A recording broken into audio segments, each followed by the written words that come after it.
जय गुरु जी, शुक्राना गुरु जी, अनंतम अनंतम शुक्राना गुरु जी की संगत परिवार के सभी सदस्यों को जय गुरु जी। संगत जी, ये जो सत्संग मैं आप सबके साथ शेयर कर रहा हूँ ये बहुत ही ज़्यादा स्पेशल है, ख़ास आपके लिए है। ऐसा मैं क्यों कह रहा हूँ आपको सत्संग के अंत में पता चल जाएगा। ख़ास तौर पे ये सत्संग आपको मिला है, कोई ना कोई बड़ा संदेश, कोई ना कोई बड़ा संकेत आपको मिलने वाला है। गुरुजी आपको कुछ तो कह रहे हैं इस सत्संग के माध्यम से, कोई बड़ी ब्लेसिंग आपको मिलने वाली है आज। संगत जी, कुछ तकलीफ़, कुछ दुख, कुछ प्रॉब्लम्स ऐसी होती हैं जो सबकी ज़िंदगी में आती जाती रहती हैं, लेकिन कुछ लोगों की प्रॉब्लम्स इतनी बड़ी हो जाती हैं जिनसे निकल पाना बहुत ही कठिन हो जाता है। और उस कठिनाई से निकलने के लिए सिर्फ एक ही रास्ता बचता है फिर, कि चारों दिशाओं से कोई पॉजिटिव एनर्जी आपकी हेल्प करे, परमात्मा का साथ आपको मिल जाए, उनका हाथ आपके सर पे आ जाए, उनका आशीर्वाद आपको प्राप्त हो जाए, तो आप उस कंडीशन से बाहर निकल जाते हो। आज की डेट में हर कोई किसी न किसी से जल रहा होता है, कोई किसी की खुशी बर्दाश्त नहीं कर पाता।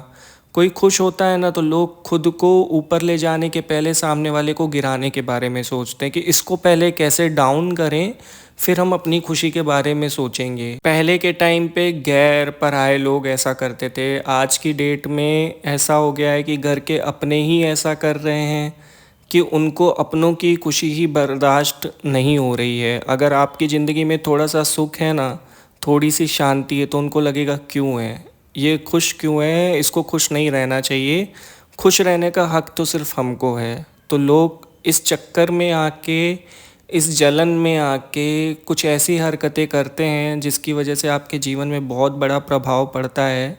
हालांकि उन्हें भी अपने बुरे कर्म भोगने पड़ते हैं, लेकिन फ़िलहाल के लिए आपकी लाइफ बहुत ज़्यादा इम्पैक्ट हो जाती है और चारों तरफ से प्रॉब्लम्स आपको घेर लेती है। आज का सत्संग बहुत विशेष होने वाला है, बहुत ख़ास ब्लेसिंग आपको मिलने वाली है, बिल्कुल एक भी पॉइंट आप मिस मत करिएगा। बहुत ही प्यारा सत्संग है, कुछ ऐसा जानने को मिलेगा कि आपकी बहुत बड़ी प्रॉब्लम सॉल्व हो जाएगी। अगर आपको गुरु जी के ऊपर भरोसा है तो ये संकेत आपकी लाइफ में बहुत बड़ा मिरेकल करेगा। देखना, आपकी जो भी प्रॉब्लम्स है ना वो कुछ दिनों के अंदर समाप्त हो जाएगी। आप खुद यहाँ पे आके कमेंट करेंगे कि गुरुजी ने आपकी परेशानी को ख़त्म कर दिया। संगत जी, यह सत्संग सुगंधा आंटी जी ने शेयर किया है, जिसमें वे कहती हैं, जय गुरुजी, शुक्राना गुरुजी, अनंतम अनंतम शुक्राना गुरुपा। ओम नमः शिवाय, शिवजी सदा सहाय। ओम नमः शिवाय, गुरुजी सदा सहाय।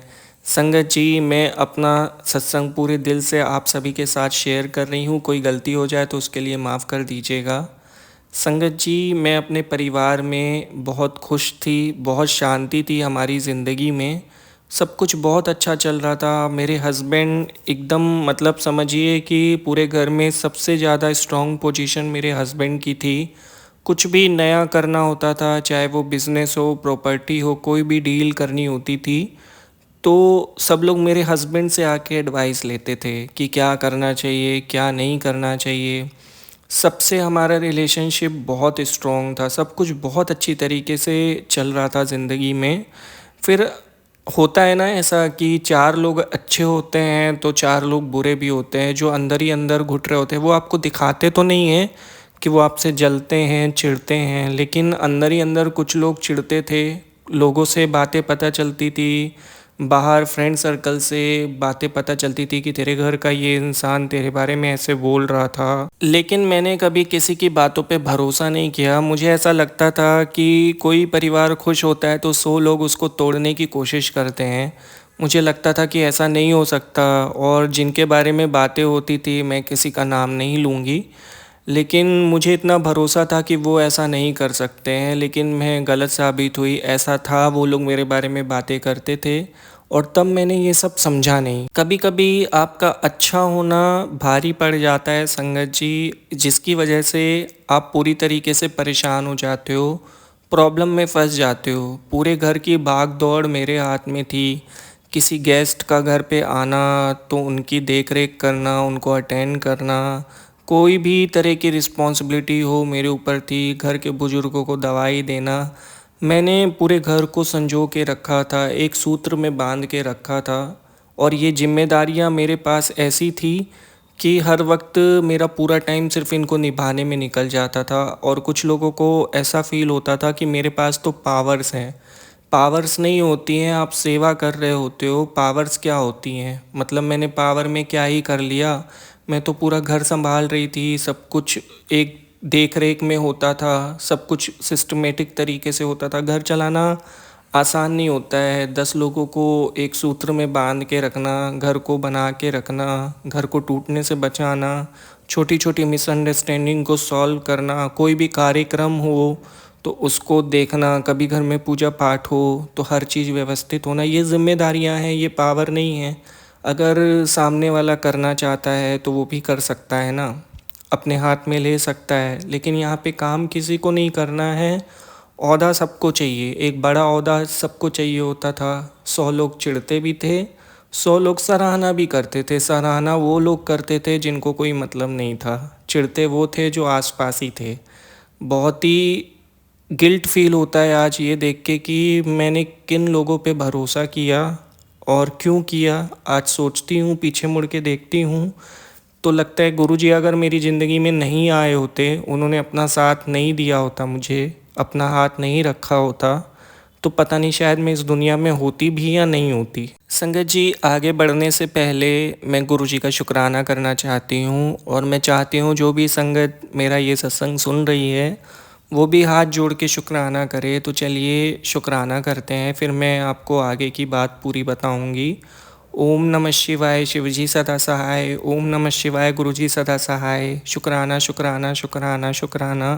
अनंतम अनंतम अनंतम कोटि कोटि शुक्राना गुरुजी महाराज का मुझे नई लाइफ ब्लेस करने के लिए। तो हुआ यूं संगत जी कि सब कुछ लाइफ में ठीक ठाक चल रहा था। ये छोटी छोटी जो प्रॉब्लम्स हर घर की होती हैं ये भी साथ में चल रही थी।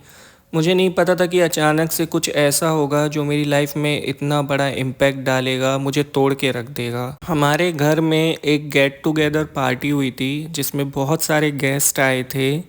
बहुत अच्छी पार्टी हुई थी, सबका मिलना जुलना हुआ था। बस उस दिन के बाद मेरी ज़िंदगी एकदम से बदल गई। अगले ही दिन मुझे बहुत तेज़ फ़ीवर आया। इतना तेज़ फ़ीवर था कि मैं 4 दिन तक हॉस्पिटल में एडमिट थी। मैं आईसीयू में भी थी एक दिन के लिए। डॉक्टर्स ने कहा था कि ये रात बहुत गंभीर है, अगर ये रात निकल गई तो फिर इसकी जान बच जाएगी। इस हद तक मेरी तबीयत ख़राब हो गई थी। मेरे हस्बैंड बहुत मानते हैं दुर्गा माँ को, बहुत आराधना करते हैं उनकी। उन्होंने उनसे बहुत ज़्यादा प्रार्थना की। मेरे बच्चों ने भी बहुत प्रार्थनाएं की जिनकी वजह से मुझे बहुत रिलीफ मिला और मैं आईसीयू से बाहर आ पाई और मैं आज आपके सामने जीवित खड़ी हूँ। लेकिन बात यहाँ तक ख़त्म नहीं हुई, उसके बाद भी बहुत सारी प्रॉब्लम्स होती चले गई। मेरे बिहेवियर में बहुत ज़्यादा चेंजेस आ गए। जैसे मेरा बच्चा एक छोटी सी शैतानी कर देता था तो मैं उसको इतना मार देती थी कि वो एकदम रोने बैठ जाता था। कई बार मुझे लगता था बाद में कि ये मैंने क्या कर दिया। लेकिन उस सिचुएशन में ऐसा होता था कि मुझे इतना तेज़ गुस्सा आने लगा था कि मैं कुछ भी कर देती थी गुस्से में। 1-2 बार मैंने घर के बर्तन भी तोड़ दिए। मतलब बहुत बुरी सिचुएशन होती जा रही थी। हस्बैंड के साथ बहुत ज़्यादा झगड़े होने लगे थे, कभी लंच को लेके, कभी डिनर को लेके। वो कहते थे कि कभी तुमने मिर्ची ज़्यादा डाल दिया है, कभी तुमने नमक ज़्यादा डाल दिया है। छोटी छोटी बातों को लेके उनसे अनबन होना, झगड़े होना। एक बार तो वो मुझ पे हाथ ही उठाने वाले थे, पता नहीं मैंने ऐसा क्या कर दिया था। जो लेडी पूरा घर संभाल रही थी उसका बिहेवियर पूरी तरीके से चेंज हो चुका था। आप बिलीव करोगे, कभी भी मेरे घर में किसी ने मुझसे ऊंची आवाज़ में बात नहीं की थी। आज मेरे हस्बैंड मुझसे बात करना नहीं पसंद कर रहे थे, ऐसी सिचुएशन हो गई थी। मुझे अंदर ही अंदर घुटन महसूस होने लगी कि मैं ये क्या कर रही हूँ। मेरा खुद पे ही कंट्रोल नहीं था। ऐसा लगता था कि कोई और है मेरी बॉडी के अंदर जो मुझसे ये सारी हरकतें करवाता है। ऐसी स्थिति बनने लगी कि अगर छोटी मोटी चिंताएं भी होती थी तो माथे से पसीना छूटने लगता था, जैसे कितना बड़ा क्या हो गया हो। फॉर एग्ज़ाम्पल एक बार क्या हुआ था कि दूध उबल रहा था, दूध बहने वाला था। मैं जाके गैस बंद नहीं कर रही थी, मैं सोच रही थी कि दूध कहीं बह ना जाए। उसकी वजह से मुझे पूरा पसीना पसीना हो गया। मेरा बेटा आया कि मम्मी आपको क्या हो गया। फिर मैंने मेरे बेटे से कहा जल्दी से दूध जाके बंद करो। फिर उसने गैस बंद किया, फिर उसने आके पूछा कि मम्मा आपको क्या हो गया? तो मैंने उससे कहा कि दूध बहने वाला था। तो उसने कहा ये इतनी बड़ी बात तो नहीं है कि आपकी ऐसी हालत हो गई है। उसने मुझे बैठ के समझाया। हालांकि मुझे उसको समझाना चाहिए, एक माँ अपने बच्चों को समझाती है, लेकिन वो कंडीशन ऐसी बन गई थी कि वो बेटा मेरा मुझे बैठ के समझा रहा था, मैं उसकी बात सुन रही थी, लेकिन इस तरीके की मेरी हरकत होने लगी थी। जैसे अगर मैं घर के बाहर कोई डॉग देख लेती थी तो मुझे लगता था कि ये कितना बड़ा जानवर है, मैं इतना ज़्यादा डर जाती थी जैसे मानो हार्ट अटैक ही आ जाएगा। मेरे हस्बैंड ने बहुत सारे डॉक्टर्स से मेरा चेकअप करवाया। लास्ट में एक डॉक्टर ने बोला कि इनको साइकाइट्रिस्ट की ज़रूरत है। हमने एक अच्छे साइकाइट्रिस्ट से कांटेक्ट किया, उसने मेरा डोज स्टार्ट किया। वो डोज़ इतने हैवी होते थे कि बस मुझे नींद आती रहती थी, हर वक्त मैं सोना चाहती थी, आलस में रहती थी। मेरे हाथ में जो रिस्पॉन्सिबिलिटीज़ थी वो मैं नहीं निभा रही थी, तो मैंने अपनी देवरानी को दे दी और अब वो घर की भाग दौड़ संभाल रही थी। मेरी सिचुएशन बहुत ख़राब हो चुकी थी। 3 टाइम हर खाने के बाद दवाई खाना, उनका डोज़ का इतना ज़्यादा पावर होना कि मैं दिन दिन भर सोती रहती थी, मुझे होश ही नहीं रहता था। मेरे हस्बैंड बहुत चिंतित रहने लगे थे, जिसकी वजह से वो भी अपना काम में ध्यान नहीं दे पा रहे थे, लेकिन वो मुझे सपोर्ट बहुत कर रहे थे। एक सिचुएशन ऐसी आई कि 2 दिन तक मैंने दवाई नहीं ली, किसी कारण से नहीं ली थी, अच्छी नहीं लग रही थी, मैं दवाई को फेंक देती थी। तो मुझे इतना चिड़चिड़ापन हो गया, इतना चिड़चिड़ापन हो गया कि मैं अपने हस्बैंड के ऊपर मोबाइल फेंक के मारी। उस दिन तो मैंने हद ही कर दी थी, मतलब मेरा बिहेवियर एकदम ऐसा बदल हो गया था कि मानो मैं क्या कर दूंगी इस वक्त, मुझे खुद को नहीं पता था उस टाइम पे। मेरे हस्बैंड के साथ मेरे रिलेशन बहुत बिगड़ते जा रहे थे, लिमिट के ऊपर जा रहे थे। एक दिन मेरे हस्बैंड ने मुझे बोला मुझे तुम्हारे साथ रहना ही नहीं है।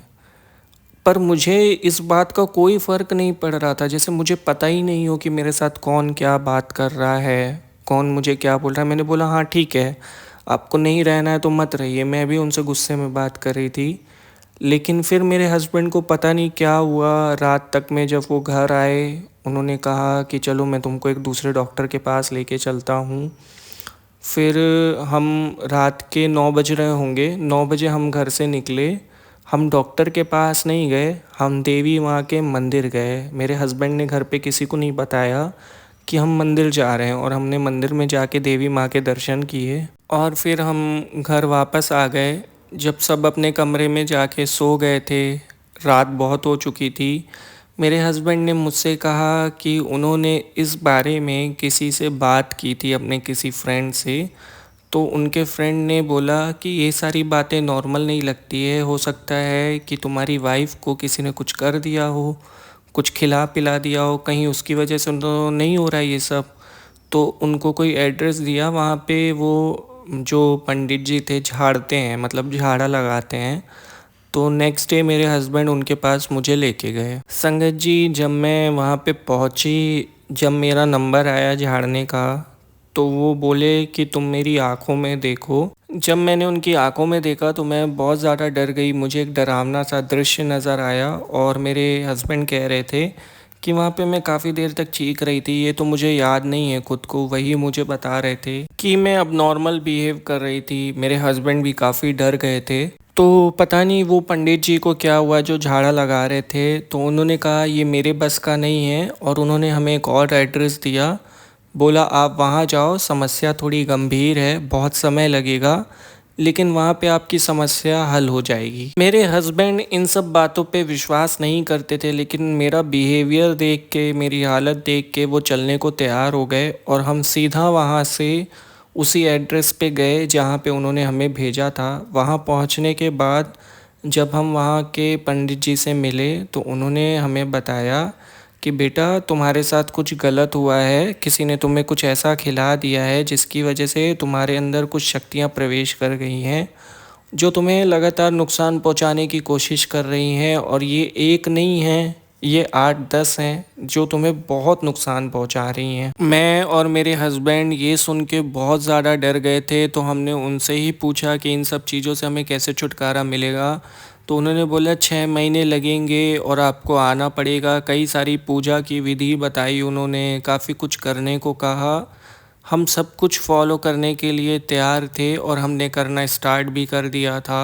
काफ़ी स्टेप्स हम ले भी चुके थे, लेकिन मेरी लाइफ में कोई भी चेंज नहीं आ रहा था। इवन मेरी हालत ख़राब होती जा रही थी। अब बात एक सीधी सी थी कि दवाइयाँ मुझ पे असर नहीं कर रही थी और उनकी विधियों से कोई प्रॉब्लम सॉल्व नहीं हो रहा था। लेकिन एक बात कंफर्म हो गई थी कि कुछ भी नॉर्मल तो बिल्कुल भी नहीं था, क्योंकि जिस तरीके की मेरी हरकतें थी, एक बार तो डॉक्टर ने ये भी कह दिया कि इनको जल्दी आराम नहीं मिला और हालत ऐसे बिगड़ती रही तो कहीं इन्हें मेंटल हॉस्पिटल ना भेजना पड़े। मेरे हस्बैंड ने उनसे कहा कि ये नौबत कभी नहीं आएगी और मैं मेरी वाइफ को ठीक करके रहूँगा, चाहे जो कुछ भी करना पड़े उसके लिए मुझे। मेरे हस्बैंड ने घर में हर तरफ कैमरास लगवा दिए। हर वक्त वो मुझे अपने फ़ोन पे देखते रहते थे, मॉनिटर करते रहते थे कि कहीं मेरे साथ कुछ गलत ना हो या मुझे फिर से कोई ऐसा पैनिक अटैक ना आ जाए, कोई प्रॉब्लम ना हो जाए। वो अपने काम से निकाल के समय मेरी परवाह कर रहे थे, वो मुझे बचाना चाहते थे। बहुत हद तक मेरी प्रॉब्लम्स बढ़ चुकी थी अब तक, और जो उपाय हम कर रहे थे उनसे कोई फ़ायदा नहीं हो रहा था। मेरे हस्बैंड बहुत निराश होके माँ देवी के मंदिर गए। उन्होंने वहाँ पे माँ देवी से प्रार्थना करी। उन्होंने माँ देवी से कहा कि मैं सालों से आपके पास आता हूँ, आपकी आराधना करता हूँ, तो मेरी वाइफ़ के साथ ये सब कुछ क्यों हो रहा है? आपको जवाब देना होगा, आप ही को कुछ करना होगा। ये अब नॉर्मल सी चीज़ें मेरी वाइफ़ के साथ क्यों हो रही हैं? अब आप ही सॉल्यूशन निकालो। आपको उन्हें बचाना होगा, उन्हें आशीर्वाद देना होगा। मेरे हस्बैंड बहुत निराश होके गए थे। मेरे हस्बैंड कहते थे कि जब भी वो माँ देवी से कुछ मांगते हैं तो भले लेट ही सही, उनको मिलता ज़रूर है। उनका पक्का विश्वास था। इस बार उन्होंने उनसे मदद मांगी थी तो उनकी मदद होनी ही थी, क्योंकि कभी भी मेरे हस्बैंड के साथ ऐसा पास्ट लाइफ में नहीं हुआ था कि उन्होंने जाके माँ दुर्गा से प्रार्थना करी हो और उनकी विश पूरी नहीं हुई हो। क्योंकि वो उनके बहुत बड़े भक्त हैं। उनका मानना है कि जो कुछ भी है उनकी लाइफ में उन्हीं की वजह से है। माँ दुर्गा ने उनको आशीर्वाद दिया। उनके उस दिन के बाद से गुरुजी ने हमें अपने संरक्षण में लिया। मेरे हस्बैंड जहाँ से दवाई लेते थे वहाँ पे बहुत बड़ा स्वरूप लगा हुआ था गुरुजी महाराज का। इतने दिनों से हम वहाँ से दवाइयाँ ले रहे थे, कभी हमारा ध्यान नहीं गया। अचानक से मेरे हस्बैंड ने उनसे पूछा कि ये कौन है, इनको मैंने पहले कभी नहीं देखा। तो उस मेडिकल स्टोर ने, जो वहाँ का ऑनर है, उसने बताया कि ये गुरुजी हैं और इनका मंदिर दिल्ली में है, जिसको बड़े मंदिर कहते हैं, और ये बहुत बड़े गुरुजी हैं। ये शिव का स्वयं रूप है। मेरे हस्बैंड ने एक्साइटेड होके और भी जानकारी ली तो उन्होंने बताया कि कैसे गुरुजी चमत्कारिक रूप से रोगों का इलाज करते हैं। वो कह रहे थे मेडिकल स्टोर के ओनर कि वो हर किसी को दवाई देते हैं ये सोच के कि गुरुजी महाराज उनको दवा दे रहे हैं ताकि उनको जल्द से जल्द रिलीफ मिल जाए, इस होप के साथ। क्योंकि वहाँ पे उनका स्वरूप है तो उनको ऐसा विश्वास है कि गुरुजी का आशीर्वाद मिलता है जो भी कस्टमर्स आते हैं उनके पास उनको। मेरे हस्बैंड ने उनसे मेरी हालत के बारे में बताया तो उन्होंने कहा कि आप अपनी वाइफ को बड़े मंदिर लेके जाइए, 100% उनको रिलीफ मिलेगा। मेरे हस्बैंड को पता नहीं क्यों इतना ट्रस्ट हुआ उनके ऊपर। उन्होंने घर आकर मुझसे कहा कि पैकिंग करो और दिल्ली जाना है। उन्होंने घर में बड़े मंदिर के बारे में कोई बात नहीं की, लेकिन उन्होंने मुझे पैकिंग करने के लिए बोल दिया। मैं पूरी तैयारी कर रही थी। मैं इलाहाबाद से हूँ तो एक दिन का सफ़र था। अच्छे से हमने पैकिंग वैकिंग सब कर ली, लेकिन जैसे ही हम निकलने वाले थे मेरी तबीयत अचानक से बहुत ज़्यादा ख़राब हो गई और मैं उस दिन नहीं निकल पाई बड़े मंदिर के लिए। और फिर उसके बाद कंटिन्यू 10 दिन तक मेरी तबीयत ख़राब रही। इस बीच में मेरे हस्बैंड को बहुत सारे काम भी आ रहे थे जिसकी वजह से हमारा निकलना नहीं हो रहा था। 1 महीना बीत चुका था, हम बड़े मंदिर नहीं पहुंच पा रहे थे। मेरे हस्बैंड ने फिर से उनसे कांटेक्ट किया। उन्होंने कहा कि आप गुरुजी से प्रार्थना करिए कि वो आपको बुलाएं तो आप ज़रूर जा पाओगे। हमने गुरुजी महाराज से प्रार्थना करना चालू कर दिया। उन्होंने हमें सत्संग सुनने की भी सलाह दी थी तो हमने सत्संग भी सुनने स्टार्ट किए। सत्संग सुनने से मुझे बहुत अच्छा फील होता था। मेरी बॉडी एकदम हल्की हो जाती थी। जब जब मैं सत्संग सुनती थी, गुरुजी के मंत्र जाप सुनती थी तो मुझे बहुत अच्छा फील होता था। वैसे तो मैं दिन भर एंजाइटी में रहती थी, लेकिन ये एक पल ऐसा होता था कि जब मैं टेंशन फ्री होती थी। गुरुजी ने सत्संग के माध्यम से बहुत सारे संकेत देना स्टार्ट कर दिया। मेरे पास पोस्ट आने लगी कि कोई औरत है, तुझे नष्ट करना चाहती है, तेरा घर बर्बाद करना चाहती है। उसने जो भी किया कराया है, मैंने सबका पलटवार कर दिया है। एक दिन मुझे पोस्ट मिला कि कोई तेरा अपना है जो तुझे बार बार नुकसान पहुंचाने की कोशिश कर रहा है, तू सतर्क रहे, मैं तेरे अंग संग हूँ। फिर मैं और मेरे हस्बैंड एक दिन सत्संग सुन रहे थे, जो लग रहा था बिल्कुल हमारे लिए ही हमारे पास आया हो। उसमें एक आंटी जी बता रही थी कि कैसे उनको कोई शक्ति रोक रही थी बड़े मंदिर जाने से, लेकिन गुरुजी ने उनको अपने पास बुला ही लिया। गुरुजी ने एक उपाय दिया था कि तू दिन रात मंत्र जाप कर, तो कोई भी निगेटिविटी तेरे ऊपर कुछ भी असर नहीं कर पाएगी। हमें लगा कि ये उपाय हमारे लिए भी है, शायद इसलिए हमें ये सत्संग मिला है। जैसे कि अंकल जी कहते हैं, कोई भी सत्संग हमारे पास खास वजह से आता है, और एग्जैक्टली वैसा ही था। वो सत्संग हमारे पास किसी खास वजह से ही आया था, गुरुजी हमारी हेल्प कर रहे थे। गुरुजी ने ये उपाय जब बताया तो हमने इसको करना स्टार्ट कर दिया। हम दिन रात मंत्र जाप करते थे, और करीबन 2.5 महीने के बाद आखिरकार हम गुरुजी के मंदिर पहुंच ही गए। अब हम उस दिव्य द्वार तक पहुंच गए थे जहां पे हमारी सारी परेशानियां ख़त्म होने वाली थी। गुरुजी के मंदिर पहुंच के ऐसा लगा जैसे मानो एक अलग ही दुनिया में हम आ गए हों। धरती पे स्वर्ग जैसी फीलिंग आ रही थी। मेरा मन तो बिल्कुल भी नहीं कर रहा था कि मैं वापस इलाहाबाद जाऊं, लेकिन मुझे तो जाना ही था, क्योंकि हम जहाँ रहते हैं वहाँ तो हमें जाना ही होता है। लेकिन निकलते निकलते ये होप मेरे अंदर रह गई कि मैं दोबारा मंदिर कब आऊँगी। मैंने गुरुजी से प्रार्थना करी कि जैसे इस बार उन्होंने मुझे अपने दर्शन के लिए बुलाया है, वो अगली बार भी मुझे जल्द से जल्द बुलाएं, क्योंकि मुझे वहाँ पे जो फीलिंग आ रही थी, जैसे एक नया घर मिल गया हो, एक नया परिवार मिल गया हो, पिता का साया मिल गया हो। बिल्कुल ही अपनापन फ़ील हो रहा था मंदिर में। वहाँ का लंगर प्रसाद, चाय प्रसाद, ऐसी दिव्य रोशनी थी वहाँ पे, एक दिव्य शक्ति थी जो हर तरफ से हमारी सहायता कर रही थी। रास्ते भर में हम बहुत टेंशन फ्री हो गए थे, क्योंकि हम समझ चुके थे कि अब हम उस स्थान पे पहुँच गए हैं जहाँ पे हमारी सारी परेशानियों का अंत होगा। हम बहुत खुश थे कि गुरुजी ने हमें अपने संगत में शामिल किया। उन्होंने हमें एक अच्छा संगत परिवार दिया जहाँ पे सब हंसी खुशी रहते हैं, अपने सत्संग शेयर करते हैं, अपने अनुभव शेयर करते हैं। बहुत प्रसन्न थे हम दोनों। लेकिन जब मैं घर में पहुँची तो वो प्रॉब्लम्स मेरे साथ रिपीट होने लगी। वही माहौल क्रिएट हो गया। हालांकि अभी मैं घर पे सत्संग वगैरह सुनती थी तो कुछ हद तक तो रिलीफ था, लेकिन प्रॉब्लम ख़त्म नहीं हुई थी। हमने रोज़ गुरुजी से अरदास करना शुरू कर दिया। 15-20 दिन के बाद गुरुजी ने मुझे स्वप्न में दर्शन दिए, और सपना कुछ ऐसा था कि मेरे शरीर से कुछ बाहर निकल रहा है, जिसको वो अपने ऊपर लेते जा रहे हैं। मतलब उनमें वो रोशनी समा रही थी जो मेरे शरीर से निकल रही थी एक एक करके। और नींद भर में मुझे बहुत घबराहट हो रही थी। मेरे हस्बैंड मुझे उठाने की कोशिश कर रहे थे, लेकिन मेरी आंखें नहीं खुल रही थी। मैं पूरी नींद में डरती रही, और ये 1 घंटे तक चलता रहा। गुरुजी उन सभी जो भी शक्तियाँ मेरे अंदर थी, शायद जो भी मुझे परेशान कर रही थी, उन सभी को बाहर निकाल रहे थे धीरे धीरे करके। और जब मेरी सुबह नींद खोली तो मैं अपने आप को इतना ज़्यादा हल्का महसूस कर रही थी, आप बिलीव नहीं करेंगे, ऐसा लग रहा था शरीर से कुछ ऐसी चीज़ें बाहर निकल गई हो। मेरी आत्मा हल्की हो गई थी, मैं अलग ही पर्सन हो गई थी। मेरा चेहरा जो एकदम बदल चुका था वो एकदम फ्रेश दिख रहा था। उस दिन के बाद 90% मेरी प्रॉब्लम्स कम हो गई थी, क्योंकि मेरी तबीयत बहुत ज़्यादा ख़राब थी। तो एकदम से तो सब कुछ नहीं ठीक होता है, क्योर होता है, थोड़ा टाइम तो लगता ही है। लेकिन 90% मेरी सिचुएशन में बहुत फ़र्क आ गया था उस रात के बाद। और गुरुजी ने सपने में आके मुझे ठीक किया, जिसके लिए उनका अनंतम अनंतम कोटि कोटि शुक्राना। अगर उस दिन ये चीज़ नहीं हुई होती तो क्या पता मैं किसी मेंटल हॉस्पिटल में होती, या फिर मैं होती ही ना, मुझे आइडिया नहीं है। लेकिन जिस तरीके की हालत थी मेरी, मुझे नहीं लग रहा था कि मैं बच पाती। लेकिन गुरुजी ने मुझे बचा लिया, उन्होंने मुझे आशीर्वाद दिया, उन्होंने मुझे ठीक किया, मुझे निगेटिविटी से बचाया। उसके बाद हम निरंतर सत्संग सुनते रहते थे, मंत्र जाप सुनते रहते थे।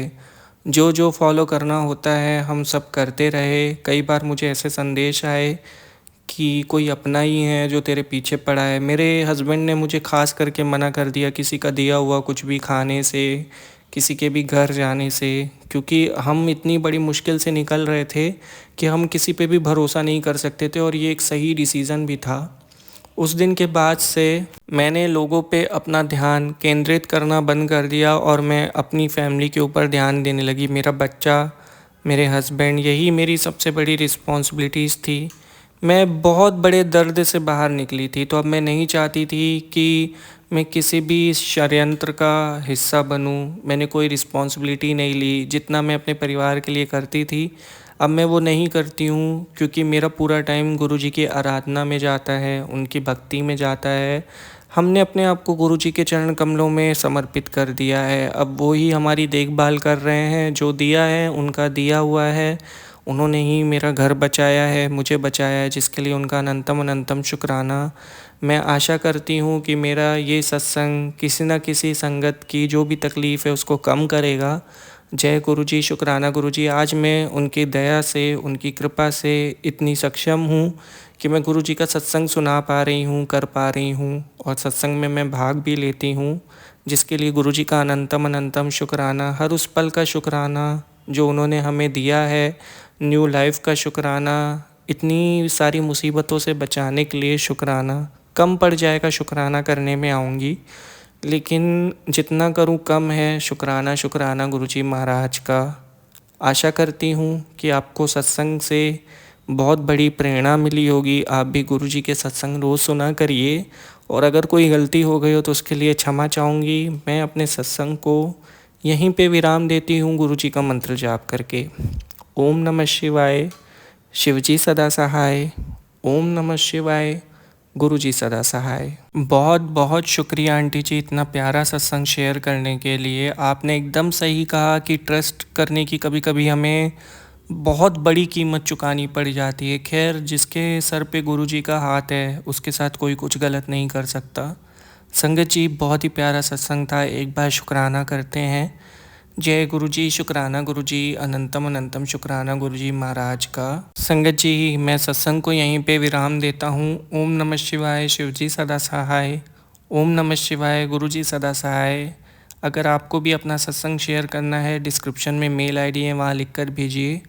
मैं उसे गुरुजी के चैनल पे शेयर कर दूँगा। और ऐसे ही प्यारे प्यारे सत्संग सुनने के लिए गुरुजी के चैनल को सब्सक्राइब करके बेल आइकन नोटिफिकेशन को ऑन कर दीजिए, ताकि आपको अपडेट्स मिलते रहें। जय गुरुजी, शुक्राना गुरुजी।